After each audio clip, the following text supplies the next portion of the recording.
We're going to start with the late one. It wasn't that late. Warriors and Rockets. Goodness gracious, Jalen Green had himself an evening. Houston wins 109-94. Jimmy Butler is the story we're probably going to start with here, but I just want to mention that Green finished with 38 points. Sengun finished with 17. Tari Eason had 14 off the bench, and Steph with 20. The win is great, but the Jimmy Butler at all for Golden State is an issue. He left the game, was not able to return. Here's where we're going to get a little bit weird. Was this, talk to me about what you're seeing here. Golly, that looks way worse when you watch it over and over again. I see a freak accident. Yeah, I don't think this is dirty at all. I think this is both guys kind of a loose ball here. No one is pushing anybody into the person on purpose. Obviously, Thompson's just kind of, they're flailing around here, and he's trying to go get his offensive rebound. Draymond kind of grabs him. I hate the narrative that this is dirty on either of their parts, on Draymond's or Thompson's. This is just like Boogie just said, this is kind of a freak accident play where they just clipped his heel, and hopefully he's okay. Obviously, he's getting MRIs and stuff today. I don't think anything's going to be broken or fractured or anything serious, but he is going to be violently sore for a while. Yes, that bruised tailbone, anything of that nature, that's always a very, very sensitive injury. It definitely takes some time to get over an injury like that. You know, not wishing that on Jimmy. Hopefully, I'm completely wrong, and you know the results come back completely opposite. But you know, wish him health, wish him a speedy recovery. But it's definitely a big blow to the Warriors. I mean, it's a huge blow because since the trade deadline, that's been the story, right? Jimmy got there and Golden State turned things around, and immediately you just sort of felt like, uh-oh, what is this going to look like? If he does have to miss multiple games, how much trouble are they in? It's not great. We can see the difference, how much better of a team this is with Jimmy in the lineup. Offensively, just creating a little more separation, a little more second option for Steph Curry to not get guarded in the way he usually gets guarded. And Udoka even said that afterwards. He said, we can now, with Jimmy out, shift our focus back to solely on Steph Curry, basically. So that hurts them to not have that counter. It obviously hurts their defense. They have their third leading scorer all year long, Jonathan Kuminga, who has averaged 15 points, who's now finally going to get the opportunity. He got it last night. He didn't play in the play-in. He didn't play in the first two games, or the last couple of games. So you have to insert him now and let him do the things that he does, because you're missing a lot of production. You're missing a lot of athleticism, toughness, everything that Jimmy Butler brings. They're going to collectively have to find that somewhere else if he is out. If he is out. I don't know if he's going to be out. This is something I think he could just manage, right? It's not like... It's a pain thing. And they do have the extra day. There's 2 days. They have 2 days off in between. That's great. So that's great for them. A lot of ice, a lot of cold tub, a lot of massage, but I hope it's nothing serious.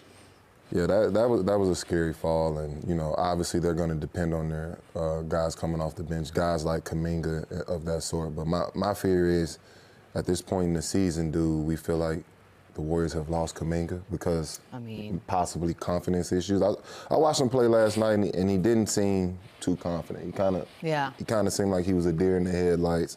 He didn't really have a flow. It didn't seem like he was really meshing with the team and what was going on. Honestly, it felt like most of the lineups that Steve put in last night were just kind of scraping and scrambling for the most part in the game. So I did notice that, and it's a bit of a concern in my eyes. And I mean, how could he not be a little bit rattled? Well, you're not being, because, number one, he's a free agent this summer, and you don't want to have any bad talks about on your name. You don't want any talks about you competing or things getting in your head. Teams across other 29 teams know that Jonathan Kuminga is a player. He's 22 years old. The guy's averaging 15 points in the NBA in a season. That is at 15-3. He obviously needs to work on his three-point shooting, but he does so much stuff good that there's got to be a way to find minutes, even with Jimmy Butler on the floor, in my opinion. I don't know how you go from playing all year long to up and down. It feels like there's something else there, because I don't care if we're talking about matchups or fit or styles. Like, you can find minutes for Kuminga if you're finding minutes for Santos and these other guys that play. So that doesn't make sense to me. So I hope he doesn't get too mentally, beaten down and allow that to affect his game, because he's got a huge payday coming this summer regardless, everything he's been through. And I think he probably hopes he's not in Golden State next year after the way his up and down career has gone there. So it really has been. He has a great opportunity now to even showcase himself more to these other teams that are going to bid on him being a restricted free agent this summer. Boogie, I want to talk about physicality, because there are Warriors fans out there. They don't love this for their team. It's been very physical, but I think those of us watching are like, this is awesome to see. Do they have a point? Are the Rockets too physical? What have you seen? It is getting to a point where I think the refs are letting too much go. Whoa.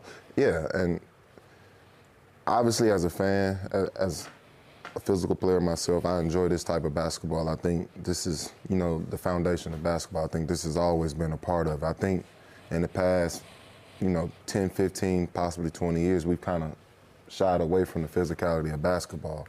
But with all that being said, it was some plays within the game that I thought, you know, the refs let go a little too much. It was one specific play where Peyton tried to drive down the lane and go for a dunk. He just completely got clipped. I think Steve called a timeout immediately afterwards. So it was plays like that that stood out to me, and that's just like, you have to make those calls. Some things you just can't let go. But as far as the series, I think it's a great series. I think both teams are competing very, very hard. I enjoy the physicality of it. I don't see anything wrong with it, but it is some place that got missed last night. And you always hear the term playoff basketball. This is what that's right. about. This is what makes these series so intense and physical. And again, when you play someone 3, 4, 5, 6 times in a row in a week and a half span, like they're going to irritate you. You're going to know their stuff. So it's going to come down to all this other stuff, that who gets the 50-50 balls, who's on the floor first, who's taking charges. So a lot of that, the talent, the plays, the sets, the terminal, that's all gets taken out, and it's who's going to play harder.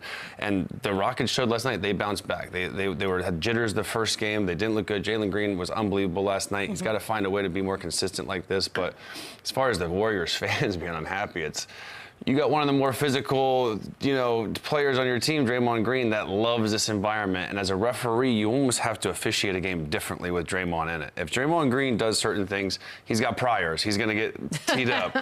If other guys do, like if Draymond Green did hit Porzingis in the face like that, it's probably a flagrant 2 when he's tossed, you know what I mean, because of his reputation. So when you talk about the physicality and all that, Draymond Green is a huge part of that too. So there it is. Here we go. So you can't be mad at them when they do it, when other teams do it, but not when your guy's been doing it for, 7, 8, 9 years. In fairness, he did turn away. Yeah. So that's progress. That's progress. Progress.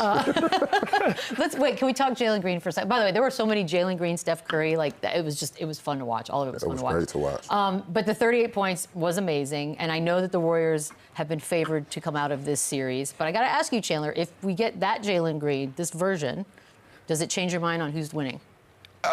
Yeah, especially with the uncertainty of Jimmy Butler, if he's going to be in and out of the lineup, how Kuminga's going to respond. But this is the version that they need for Jalen Green. This is why they paid him. This is why they see him as a future, building block of the dynamic duo with Sengun.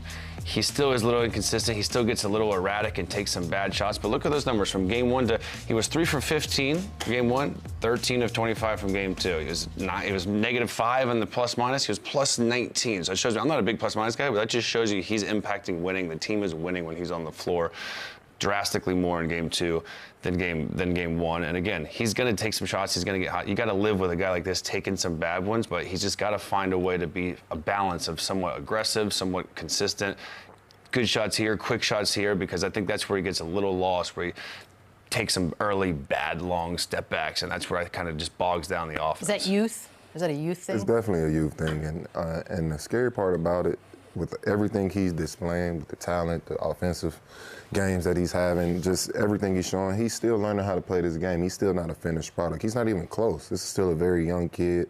He's still early in his career, but his potential is through the roof and it's showing. But once he is able to find that consistency, he's going to be a star in his league. Yeah, and again, 7 points game 1. I don't think that's going to happen often for a guy like him. You can't go from 7 to 38. You got to find a happy medium to where you can be counted on. You can get to the free throw line. You can find other ways to score, even if the jumper's not falling for him. I know before this even started, everyone's already like, the Kevin Durant watch had been on. Houston's been one of those teams that's been mentioned and possibly getting him. But Boogie, they've got Green and Sengun. They've paid both of them.